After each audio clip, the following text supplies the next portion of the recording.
New Year's Eve, Tokyo.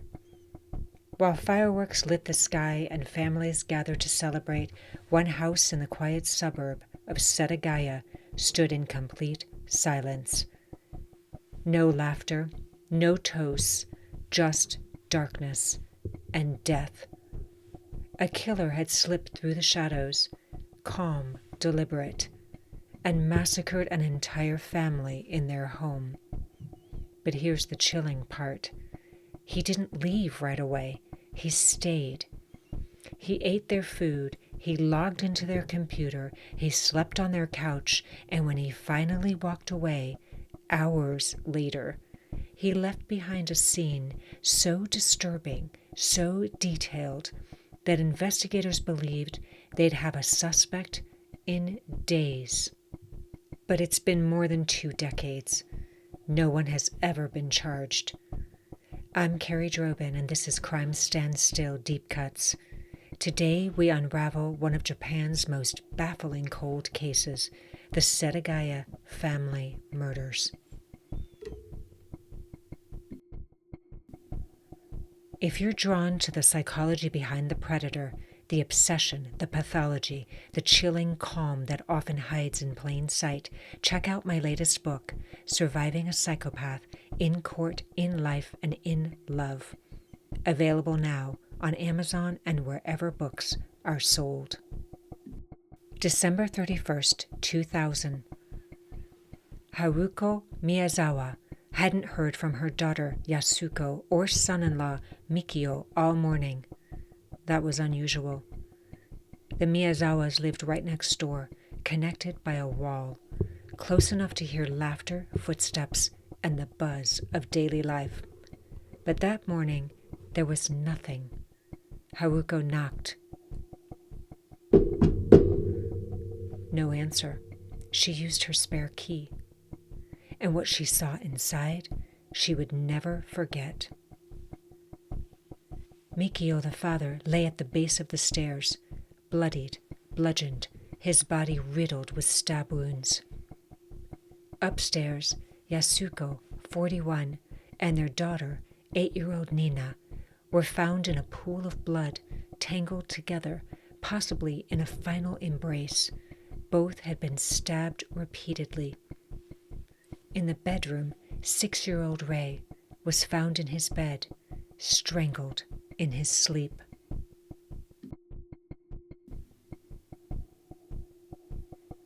Pause with me for a moment. Imagine being the grandmother, walking into your daughter's home and discovering that bloodbath. The killer didn't just murder a family, he obliterated generations. But it's what came next that truly baffles investigators. Unlike most killers, this one didn't flee the scene.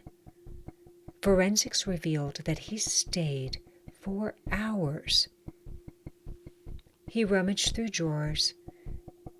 He ate 4 cups of ice cream. And he used their toilet. And he left it unflushed. I mean, talk about leaving behind DNA. He logged into the family computer at 1:18 a.m.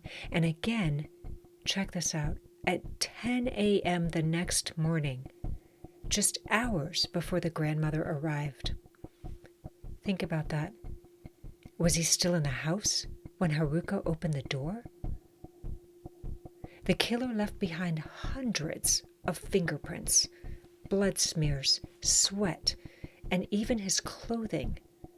A Uniqlo sweater, a handkerchief, a scarf. Apparently he wore gloves, but investigators found traces of sand in a hip bag that he had left behind. And that sand was ultimately traced to a skating park in Tokyo. And even more bizarre, to a military base in California and the Nevada desert. DNA showed the killer was of mixed Asian and European descent, possibly part Korean, part Caucasian. He left a literal trail of breadcrumbs, and still he vanished.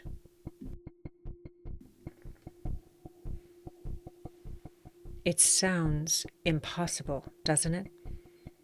So who could this man be? There are many theories. One theory is that it was a robbery gone wrong. But the family had little of value. I mean, nothing major was stolen. And why would a burglar stick around for 10 hours?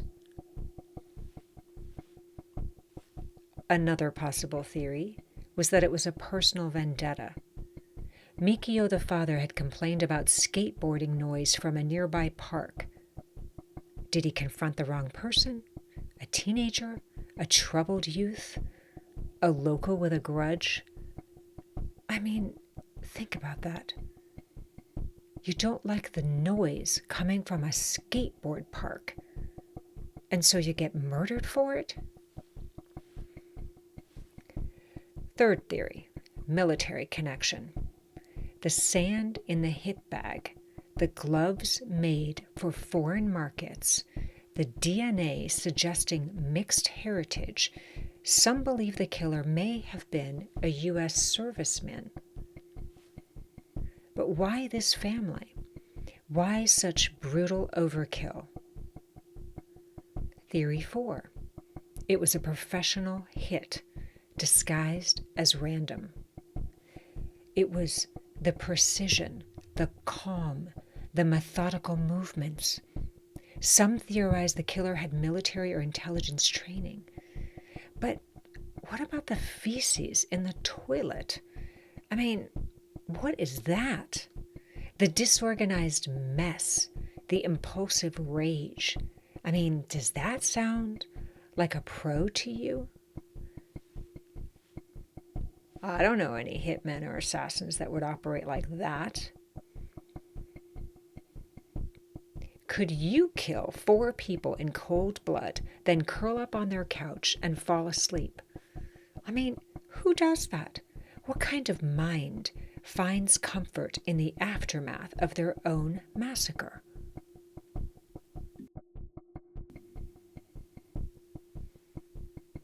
Japan's National Police Agency deployed over 246,000 investigators on this case.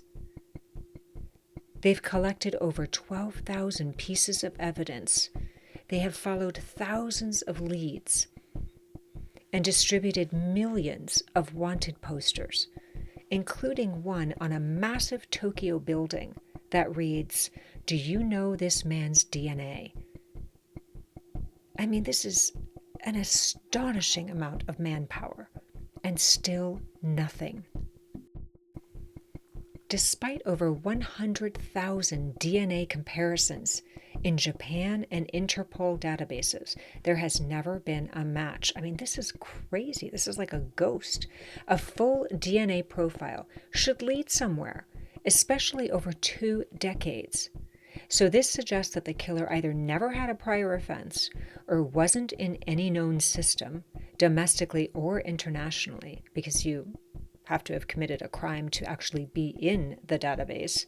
So was it too much evidence? Too many fingerprints? A forensic overload? I mean, most cold cases suffer from a lack of evidence. They go unsolved because there's no evidence, no weapon, no motive, no witnesses. But the Setagaya murders? I mean, this wasn't a lack of evidence. This was a flood. A staggering, overwhelming mountain of clues, each more personal and more incriminating than the last. I mean, the killer remained in the home for up to 10 hours. He touches the family computer, he sleeps on the sofa, he eats ice cream, leaves the ice cream cups in the trash. I mean,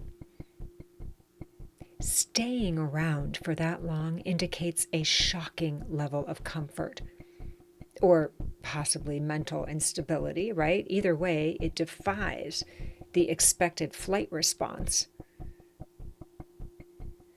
I mean, the killer didn't just leave a print here or there. He left hundreds on doorknobs, on railings, on the remote control. There were smudges and blood trails, palm prints, some on the very bodies of the victims who bled at the scene. He sweated. He didn't wipe anything down. He didn't even flush the toilet. And apparently he treated a wound on his own hand with supplies from their first aid kit. So, and they know this because he left behind bloody bandages in the trash. So how is it possible, I'm asking, to leave behind your entire biological profile and still walk away, unknown? Oh, and in case you're wondering, there was no forced entry either. It appeared to be through a bathroom window on the second floor that was possibly left unlocked. And despite the brutal nature of the murders, there were no immediate signs of struggle.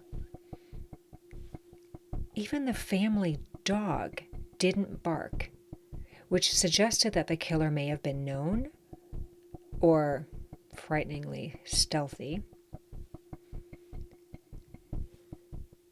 So if it was somebody the family knew, did he stalk them long enough to learn their routines and their vulnerabilities, even the dog's temperament?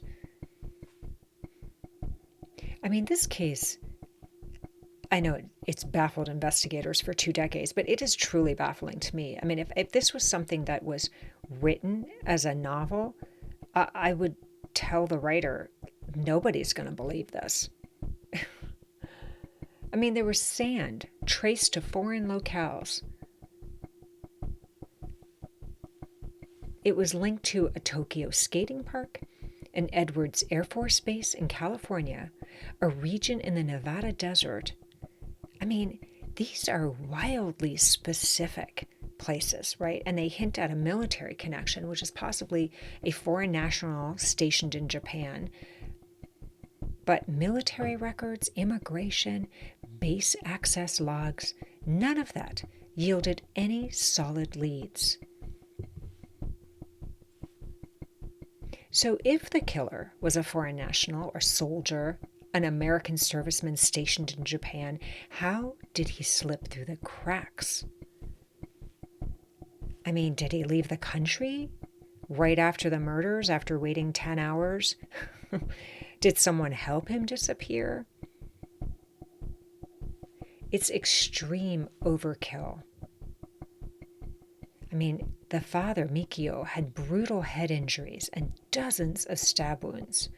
The mother, who's holding her daughter, is also repeatedly stabbed. It's like a rage killing. And the sudden shift from that rage to calm, right? Because then he goes on the computer and he eats the ice cream, really suggests, so it's either a psychopath or a dissociative killer or someone who just flipped during the crime and then regained composure, which is kind of hard to believe. But then nothing of value is taken. The family apparently has no enemies or criminal ties. The only conflict Mikio reportedly had was over the noise from the skate park.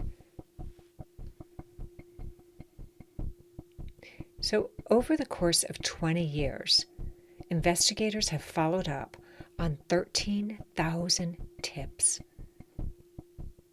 And I told you they had over 200,000 investigators involved in this case, right? So that's like 40 new investigations a day, 14,000 different investigators a year. Plus, the Tokyo police have around like 43,500 officers. So it's literally like it's the entire police force practically working on this case and starting over and over and over again because they don't have anything to go on. The Miyazawa home still stands. It's boarded up. It's abandoned. It's a crime scene. If you can imagine that, right? 20 years later, it is still a crime scene. It's frozen in time. Every year, police visit. They walk through the rooms, they run new tests, they review old files, and every year, questions remain. So, I ask you, was this the work of a psychopath with no conscience? Was this a targeted assassination? A case of being in the wrong house at the wrong time? I mean, monsters don't always hide in the shadows. Sometimes they raid your freezer. They wear your clothes. They curl up on your couch. They use your computers. They use your toilet. Sometimes they leave their entire identity behind and still disappear. But for the victims, crime stands still. Thanks for listening. If you have any theories, please share them. We'd love to get this case solved.